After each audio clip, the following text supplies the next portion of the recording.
92.7 big FM पर आप सुन रहे हैं यादों का edit box with Nilesh Mishra season 4 कहानियां जिनमें आप मिलते हैं खुद से। दोस्तों, मैं आपको सुना रहा हूं अपनी मंडली के सदस्य दुर्गेश सिंह की लिखी कहानी शतरंज की बिसात।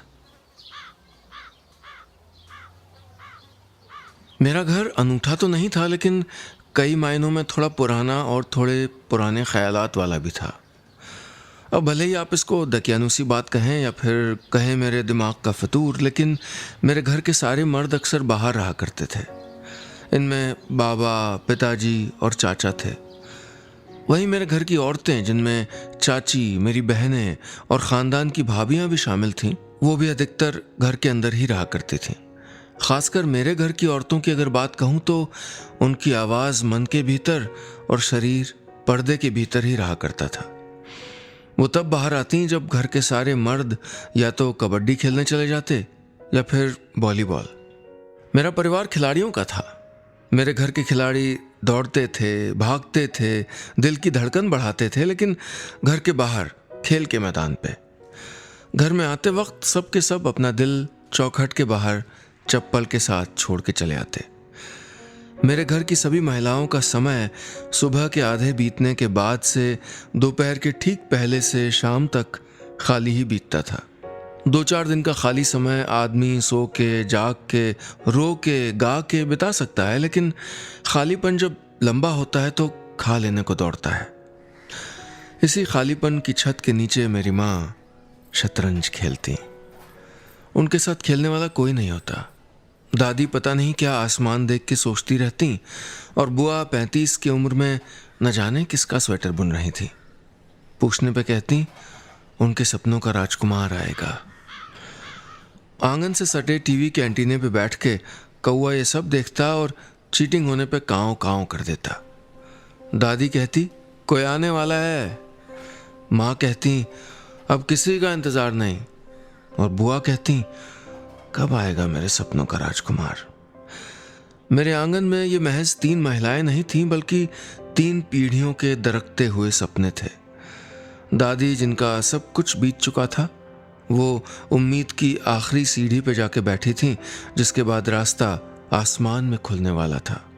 माँ, जिनका सब कुछ बड़ी मुश्किल से बीत रहा था, इतना मुश्किल कि खरगोश और कछुए की दौड़ में जीतने वाला कछुआ भी उनसे आगे निकल गया था। और बुआ, जिन्हें रात का रंग सूंघ के मदहोश होना बाकी था और अलसाते दिन अपने प्रेमी को ताकते हुए काट देने थे। 3 रंगों का जीवन और 3 खेल। क्यों खेले जा रहे हैं ये तीनों अपने अपने जीवन का खेल, और कहां तक खेलना है इनको ये खेल, इनमें से किसी को नहीं पता है। माँ के साथ शतरंज मैं खेलता। मैं बोल नहीं पाता था। बचपन से ही मुझे माँ को माँ कहने की ज़रूरत नहीं पड़ी थी। उन्होंने मेरी हर पुकार बिना कुछ कहे समझ ली थी, और हर बार मेरे चेहरे के हर इशारे को उन्होंने जान लिया था। माँ शतरंज में माहिर थीं, और इंसान किसी खेल में जब माहिर हो जाता है तो एक वक्त के बाद अकेला पड़ जाता है। जिंदगी के खेल में भी ये नियम लागू होता है, लेकिन हम समझ नहीं पाते हैं, और इसका अंदाज़ा तब होता है जब जिंदगी बीतने को होती है। 92.7 बिग एफएम पर आप सुन रहे हैं यादों का edit box with Nilesh Mishra season 4 कहानियां जिनमें आप मिलते हैं खुद से। दोस्तों, मैं आपको सुना रहा हूं अपनी मंडली के सदस्य दुर्गेश सिंह की लिखी कहानी शतरंज की बिसात। इस कहानी में अब तक आपने सुना वो बचपन में माँ के साथ शतरंज खेला करता था। हालांकि बचपन से ही बोल नहीं पाता था, लेकिन उसकी माँ उसको सब कुछ समझा देती थी। धीरे धीरे ही सही वो शतरंज की चालें सीख रहा था।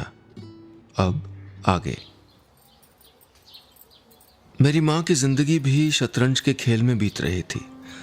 माँ को शतरंज में मैं कभी हरा नहीं पाता, और माँ को घर के बाहर शतरंज कभी खेलने नहीं दिया जाता।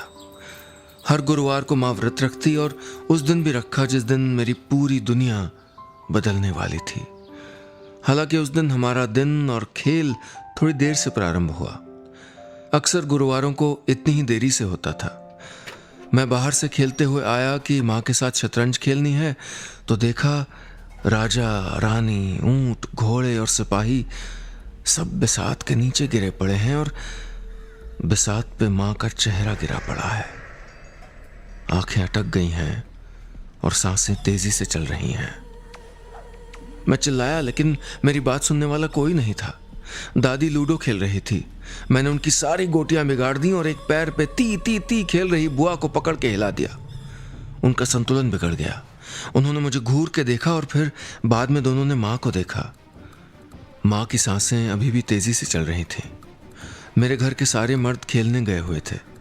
मैं इकलौता मर्द था। मैंने पड़ोस के प्रताप भैया को ये बात बताई, लेकिन उन्होंने कहा कि तुम्हारे घर के लोगों को बताना पड़ेगा। उन्होंने साइकिल उठाई और खेल मैदान पहुंच गए। वहां उन्होंने दादा, चाचा, पिताजी सबको सूचित किया। सब अपने अपने खेलों को ख़त्म करके घर पहुंचे।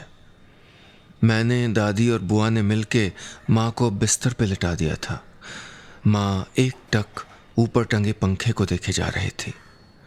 पंखे से तेज चलने के लिए कह रही थी या कुछ और, ये सिर्फ उन दोनों को ही पता था।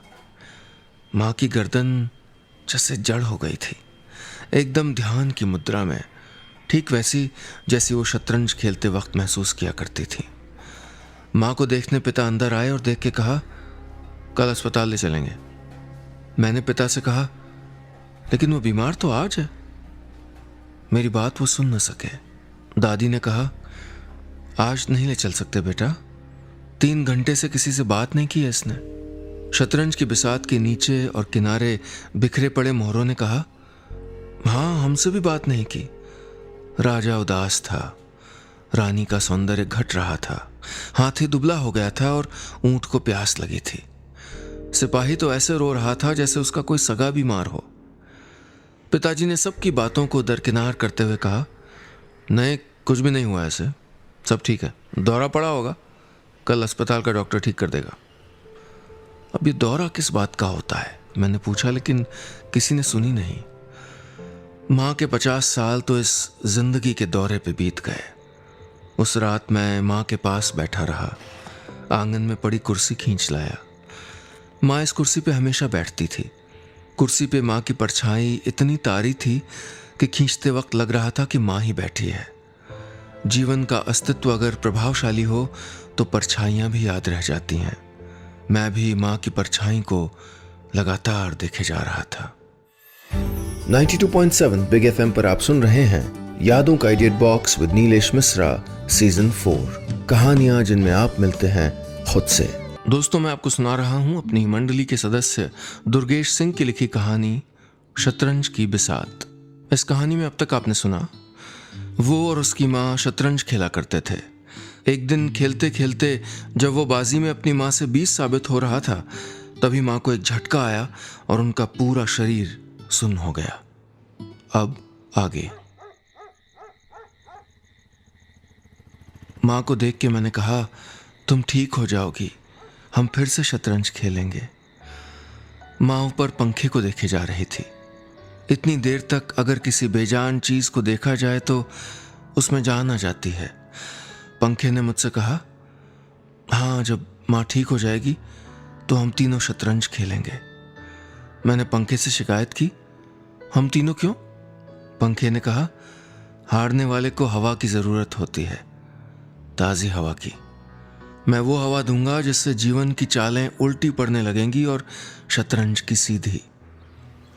अगले दिन माँ, दादी, बुआ और पिता अस्पताल में थे। माँ की जांच चल रही थी। ऐसा पहली बार हुआ था जब माँ को किसी अस्पताल आना पड़ा था। जीवन में हम जिस चीज़ से सबसे अधिक डरते हैं वो हमारे सामने आके खड़ी हो ही जाती है।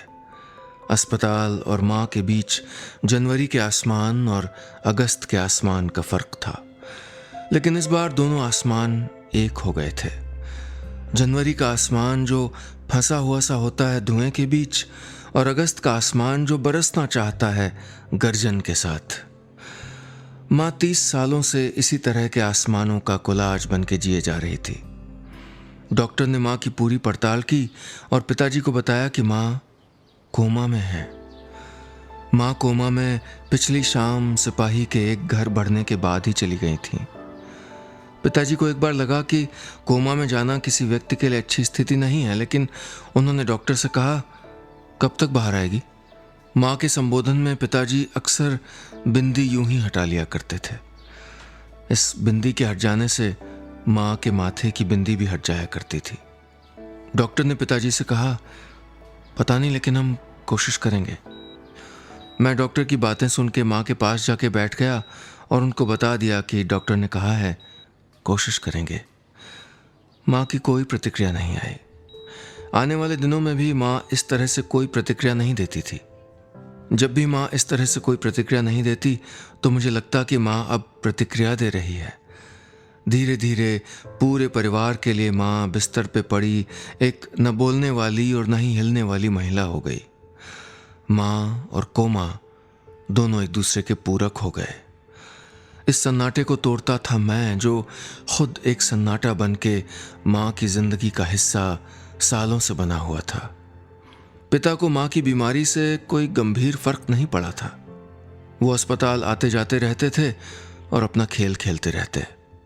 दादी और बुआ का समय मेरे साथ अस्पताल में बीतता था। सबने अपना जीवन अस्पताल में शिफ्ट कर लिया था।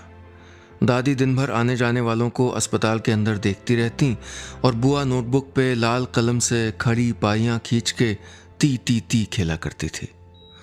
मैंने शतरंज माँ के बिस्तर के पास ही एक स्टूल पे लाके रख दिया था। पहले मैंने नर्स से एक मजबूत स्टूल लाने को कहा ताकि मोहरे अपनी जगहों पे फिर से दुरुस्त किए जा सकें, लेकिन उसके मना करने पे मैंने बॉक्स से निकाल के सारी मोहरों को अपनी अपनी तयशुदा जगह पे जमा दिया। अब मोहरे फिर से तैयार थे, माँ और मेरे द्वारा एक चाल चले जाने के लिए। लेकिन पहले और अब में फ़र्क सिर्फ इतना था कि हम दोनों ही नहीं बोलते थे। अब हमें शतरंज एक दूसरे को महसूस करके खेलनी थी। 92.7 बिग एफएम पर आप सुन रहे हैं यादों का edit box with Nilesh Mishra season 4, कहानियां जिनमें आप मिलते हैं खुद से। दोस्तों, मैं आपको सुना रहा हूं अपनी मंडली के सदस्य दुर्गेश सिंह की लिखी कहानी शतरंज की बिसात। इस कहानी में अब तक आपने सुना, अस्पताल के इलाज के दौरान वो और उसकी माँ दोनों शतरंज खेलते थे। माँ की जगह उसने ले ली थी और उसकी जगह माँ ने। अब आगे। माँ के कपड़े हर रोज बदले जाते थे। आज अस्पताल का स्थापना दिवस है तो उसको गुलाबी रंग का गाउन दिया गया है। माँ जब से अस्पताल आई है तब से वो मुझको अलग अलग गाउन की वजह से शतरंज की अंतर्राष्ट्रीय खिलाड़ी लगती है। मैंने माँ की तरफ देखा। चलो माँ, अपनी चाल चलो, आज खेल की नई शुरुआत करते हैं। माँ के जवाब का इंतज़ार करते हुए मैंने मोहरों पे मुस्तैदी से नज़र गड़ाए रखी। मुझे लगा कि माँ की पहली चाल बहुत ही धारदार होगी। कभी कभी तो पहली चाल में ही वो मुझसे खेल जीत लेती थी। मैं लाख कोशिश करता कि घोड़े से कलाबाजियां करवाऊं और ढाई घर कहीं से खिसक लूं, लेकिन माँ माँ के सामने एक न चलती थी। माँ, अपनी चाल चलो। मैंने फिर से माँ की ओर देखा। माँ पंखे की तरफ देख रही थी। उसका मुंह खुला हुआ था। मुझे लगा कि माँ ने अभी अभी अपनी चाल बताई है। मैंने कहा, अच्छा तो आज तुम सुरक्षित घर खेलना चाहती हो? ठीक है, ये लो तुम्हारा सिपाही, एक घर सामने से। मैंने इतना कहने के साथ ही सिपाही को एक घर आगे बढ़ा दिया। माँ देख, आज सारे मोहरे कितने खुश हैं। सिपाही को पोंछ के मैंने एक घर आगे रखते हुए कहा। अब मेरी चाल क्या होगी, मैं सोच रहा था। मैं कुछ ज्यादा ही सोच रहा था क्योंकि दोनों तरफ की चालें मुझको ही चलनी थी। खेल की बाजी हो या जिंदगी की, दोनों तरफ की चालें चलने वाला पहले से हार चुका होता है।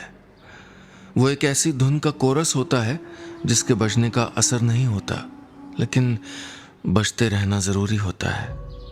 इस तरह मैंने 1 दिन, 2 दिन, 3 दिन और 20 दिन, 50 दिन और 100 दिन अस्पताल में माँ के साथ शतरंज खेलते हुए बिताए। 100वें दिन जब अस्पताल में मैंने माँ के साथ शतरंज खेली तो मुझे लगा कि मैं माँ की बाजी अपने से अच्छे तरीके से चल रहा हूँ। मेरा वजीर धराशायी हो गया। बेगम ने जैसे तैसे आबरू बचाई, हाथी चला ही नहीं और ऊंट तो उड़ भी नहीं पाया। थोड़ा बहुत संघर्ष सिपाहियों ने किया, जो कि हमेशा से होता रहा है कि सिपाही सबसे ज्यादा संघर्ष करते हैं। मैं उस दिन हार गया। उस दिन मुझको एहसास हुआ कि अपने लिए खेले जा रहे खेल को अगर दूसरे के लिए भी उतनी ही शिद्दत से खेला जाए तो बाजी जीती जा सकती है। मैं हारा था, लेकिन माँ जीत गई थी। डॉक्टरों ने पूरे 101 दिन के बाद माँ के शरीर में हरकत देखी थी। माँ की पलकों ने पंखे का रुख छोड़ के खिड़की की तरफ देखना शुरू कर दिया था। खिड़की के उस पार हमारा घर था, हमारा आंगन जहाँ माँ की खाट थी, दादी की दुनिया जहाँ से बुआ और माँ दोनों एक साथ दिखती थीं, लेकिन दादी को इससे फर्क नहीं पड़ता था। दादी को लगा कि माँ बच के घर आ गई, वो अपने कामों में व्यस्त हो गई। पिताजी को भी लगा कि माँ अपनी दुनिया में वापस आ गई हैं, तो वो भी अपने खेल में रम गए। बुआ भी सपना देखने लगी और राजकुमार का इंतजार करने लगी। 92.7 बिग एफएम पर आप सुन रहे हैं यादों का edit box with Nilesh Mishra season 4, कहानियां जिनमें आप मिलते हैं खुद से। दोस्तों, मैं आपको सुना रहा हूं अपनी मंडली के सदस्य दुर्गेश सिंह की लिखी कहानी शतरंज की बिसात। इस कहानी में अब तक आपने सुना, वो और माँ शतरंज खेलते खेलते इस मुकाम पर पहुंच गए थे कि उन दोनों को एक दूसरे का मौन पसंद आने लगा था। अस्पताल में 101 दिन कोमा में रहने के बाद एक दिन माँ के शरीर में हलचल महसूस हुई। अब आगे। माँ को घर लौटा देख के मुझे खुशी और ऊर्जा मिलती। ऐसा लगता कि अगर तेजी से भागता हुआ किसी ऊंचे टीले पे पहुंच जाऊं तो ऊंची कूद मारते हुए सीधे बादलों में पहुंच जाऊंगा। अच्छा माँ, ये बताओ आज कौन सी चाल चलनी है? तू उसे परेशान मत कर, मेरे साथ आके सांप सीढ़ी खेल। ये दादी की आवाज़ थी। दादी जो ठीक वैसी ही थी जैसे 100 दिन पहले हुआ करती थी। दादी को देख के कोई भी कह सकता था कि वो मोक्ष मिलने से पहले मोक्ष को प्राप्त कर चुकी हैं। मैं माँ को ऐसे नहीं देख सकता था। रोज़ माँ को जब दिन भर के काम से फारिग करवा दिया जाता तो मैं उनके पास शतरंज और उसकी सारी चालें लेके चला आता। वो मेरी तरफ देखती रहती और मैं पहले उनकी चाल चलता। सिपाही सीधे से एक, फिर मेरा सिपाही सीधे से एक, फिर मैं थोड़ी चालाकी करता। हाथी अब बोलो माँ, अब क्या चाहिए तुमको? अब तो तुम्हारा हाथी भी सामने आ गया है। माँ कुछ नहीं बोलती, वो वैसे ही पड़े हुए सब कुछ देखते रहती। फिर मैं कहता, ऐसा क्यों कर रही हो? कुछ तो इशारे से बताओ।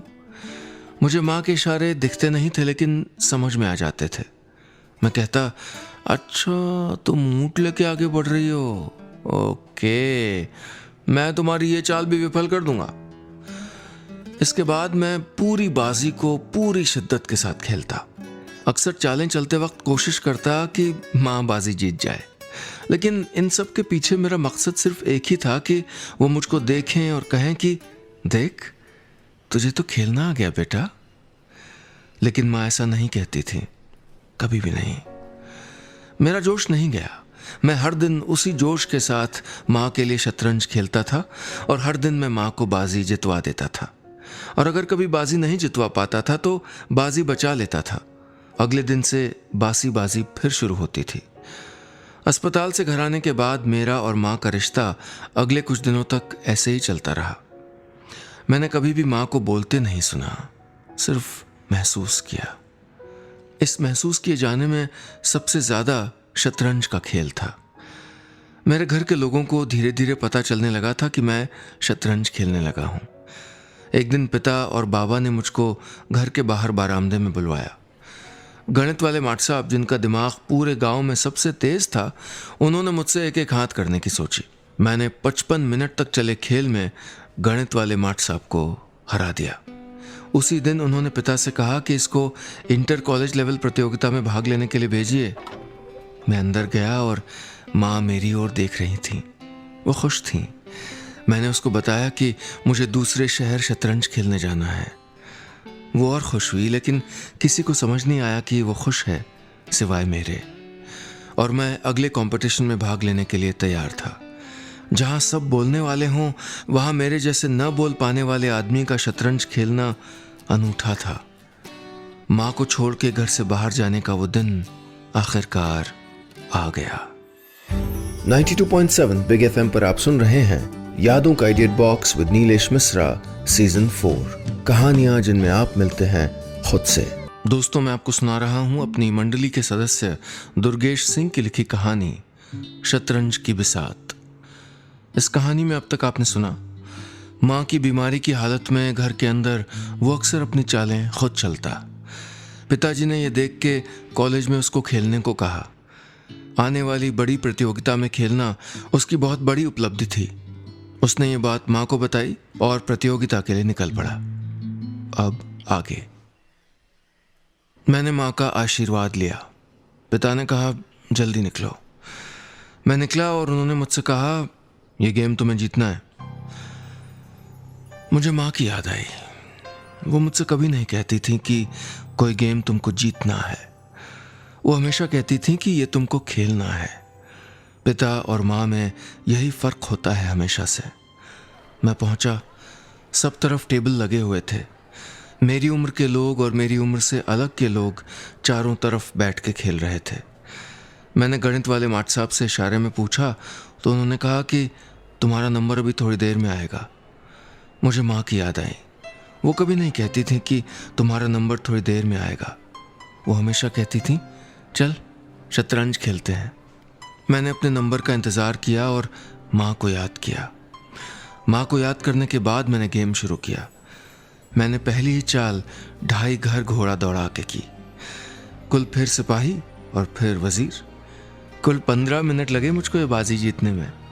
इसके बाद मैं अगले लेवल पे गया और थोड़ी मेहनत के बाद वो लेवल भी जीत गया। फिर अगला लेवल और शाम तक आते आते आखिरी लेवल की बाजी जीतने के बाद पिता ने मुझको गोद में उठा लिया।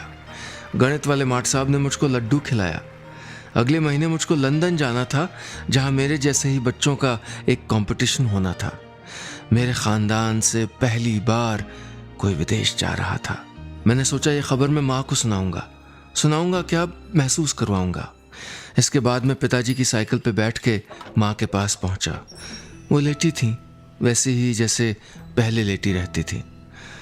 मैंने दिन भर का घटनाक्रम माँ को बताया और कहा कि अगले महीने मुझको निकलना है। कल से पिताजी मेरा पासपोर्ट बनवाने में लगे रहेंगे। माँ सब अपने हिसाब से सुन रही थी। मैंने माँ से कहा, बाजी खेलोगी? माँ ने कोई इशारा नहीं किया। मैंने चाल बिछा दी, सब मोहरे दुरुस्त। मैं एक के बाद एक चालें चलने लगा। माँ एकटक देखती रही। माँ को जितवाने के लिए मैं अपनी बाजी फिर से कमज़ोर करता गया। माँ के सिपाही ने मेरे वजीर को काट दिया। मैंने ताली बजाई, लेकिन मुझे लगा कि माँ ने ताली नहीं बजाई। मैंने माँ से पूछा, नाराज़ हो क्या? माँ ने कुछ नहीं कहा। मुझे माँ पे थोड़ा गुस्सा आया कि आज खुशी का दिन है, लेकिन माँ ऐसा क्यों कर रही है। अंत तक आते आते मैंने पूरी बाजी माँ को जितवा दी। जैसे ही मैंने माँ की तरफ देखा, उन्होंने पूरा हाथ घुमा के बाजी फैला दी। शतरंज की बिसात के सारे मोहरे फैल गए थे और माँ का मुंह थोड़ा और खुल गया था। मैं अवाक बैठा था, समझ नहीं आ रहा था कि माँ ने ऐसा क्यों किया। माँ नाराज नहीं हुई थी, रूठ गई थी शायद हमेशा के लिए। शायद उसको मेरे विदेश जाने की बात पसंद नहीं आई हो। माँ को घर से बाहर ले जाने की तैयारियां हो रही थीं और नेपथ्य में मैं भी घर से बाहर जाने की तैयारी कर रहा था। बस इतनी सी थी ये कहानी। दोस्तों, कहीं जाइएगा नहीं, क्योंकि थोड़ी देर में वापस आता हूं लेके आपका पुराना पसंदीदा ऑडियो पोस्टकार्ड। सुनते रहिए यादों का idea box with Nilesh Mishra season 4 कहानियां जिनमें आप मिलते हैं खुद से, सिर्फ 92.7 बिग एफएम पर।